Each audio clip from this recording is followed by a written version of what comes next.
Okay, good morning.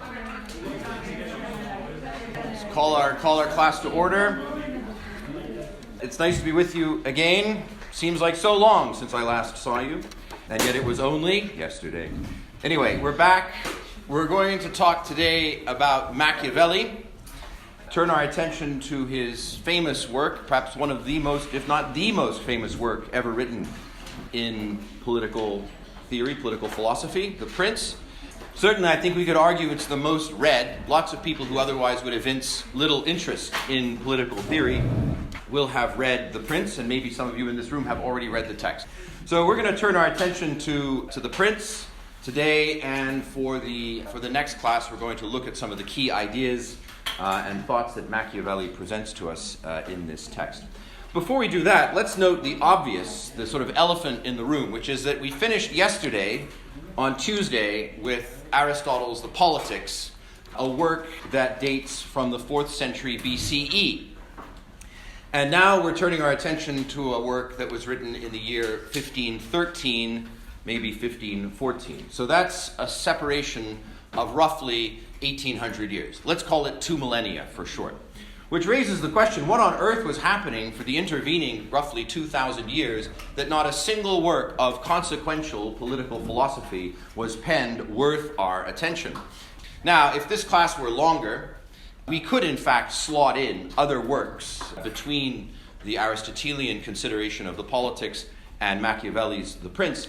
But in general terms, if we think about the sort of typical survey of the political theoretical literature, there isn't much that is consequential between those two. So if we were to put other works in it, in our previous talk this I have, for example, asked people to read Cicero or John of Salisbury. Really all it is to sort of round out the overall historical narrative, as to say a kind of recognition that a gap of such a long period of time is somewhat inconvenient, and so therefore we should read something in between. But the reality is that in terms of the gestation of our political thinking, those works that fall between Aristotle's Politics and Machiavelli's The Prince are of very little consequence to our own modern inheritance of political theory, political ideas.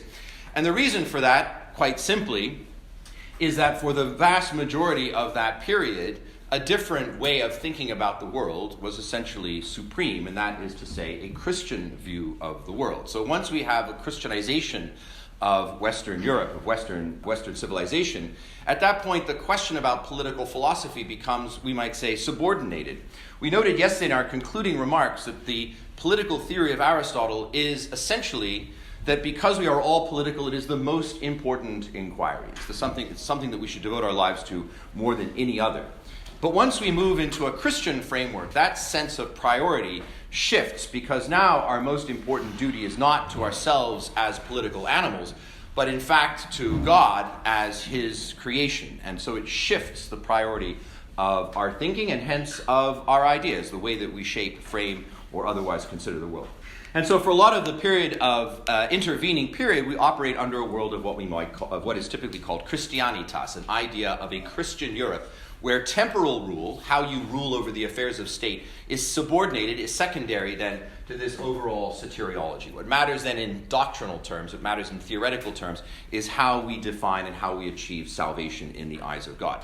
Now, in the practical world, of course, there was a lot of temporal politics. It's simply that the theorizing that we see is much more on the side of Christian theology and not on the side of politics.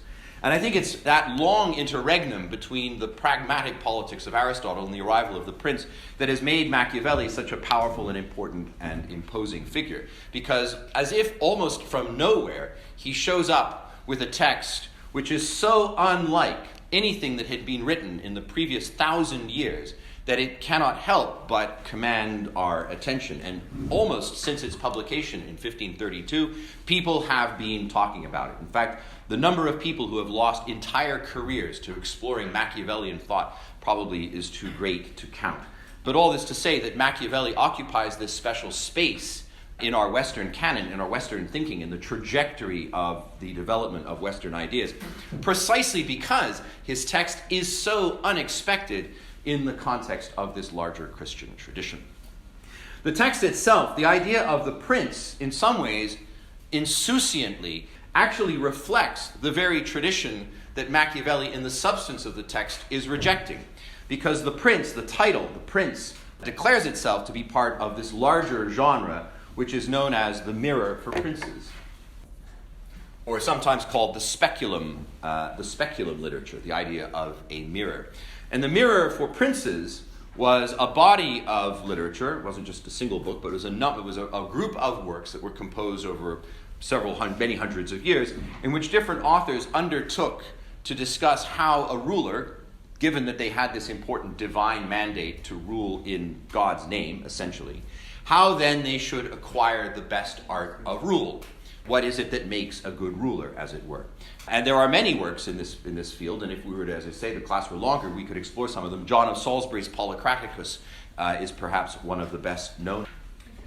The Polycraticus, for instance, it lays out a model of rule. It introduces a very important concept which we continue to use, namely the idea of the body politic, in which John of Salisbury compares society to a physical body in which different constituents of society occupy metaphorically or symbolically different parts of the body. The peasants are the feet, surprise, surprise, the king is the head, so on and so forth. So this idea that you position the king as a vital but integrated part of this larger body politic, and the idea then that Salisbury teases out for us is that all the constituent elements of the body need to work well in order for the body to function.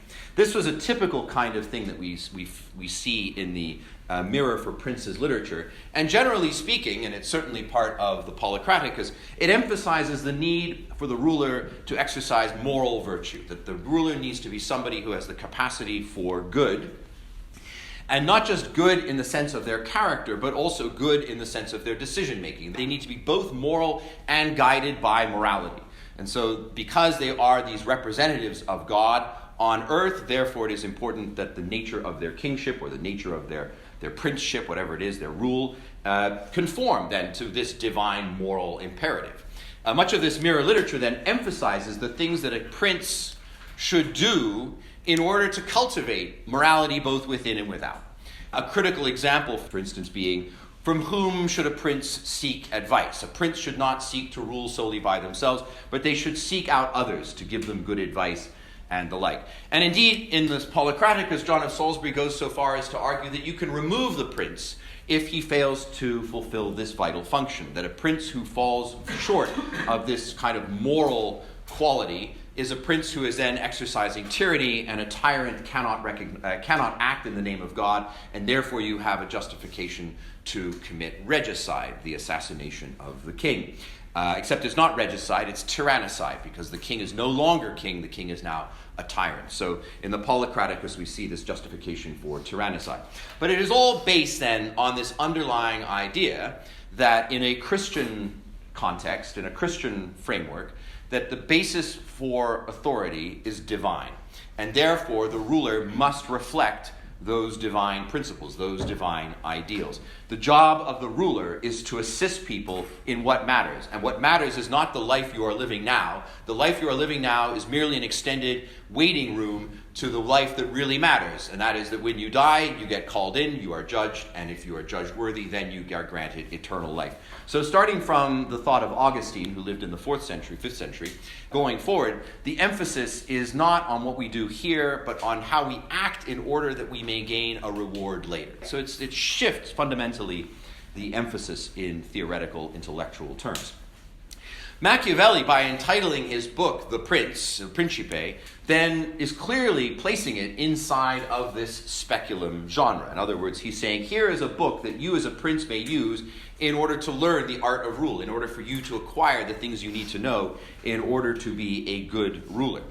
But what is so striking, of course, in The Prince, and for those of you who've read it, you will know this, is that he overturns almost every single one of the key principles that had previously informed the speculum tradition.